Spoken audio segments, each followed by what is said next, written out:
Lieutenant colonel Shah Mohammad সুলতান উদ্দিন ইকবাল, বীর প্রতীক ই বেঙ্গল। ১৯৭৫ সালের ১১ জানুয়ারি Bangladesh military academy হতে প্রথম স্বল্পমেয়াদী কোর্সের সাথে কমিশন লাভ করেন।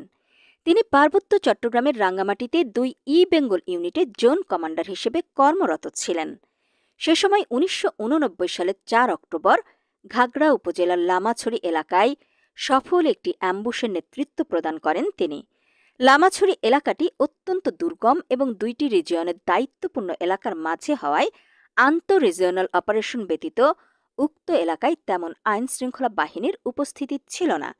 অপারেশনের প্রায় ২ মাস আগে গোয়েন্দা সূত্রে তথ্য আসে যে শান্তি বাহিনীর ২টি সশস্ত্র দল সকাল ৭টা থেকে ৮টার মধ্যে লামাছড়ি হতে নিকটস্থ ব্রহ্মচারী বাজারে চাঁদা আদায়ের উদ্দেশ্যে গমন করে এবং দুপুরে ফেরত আসে। এলাকাটি মানিকছড়ি ও ঘাগড়া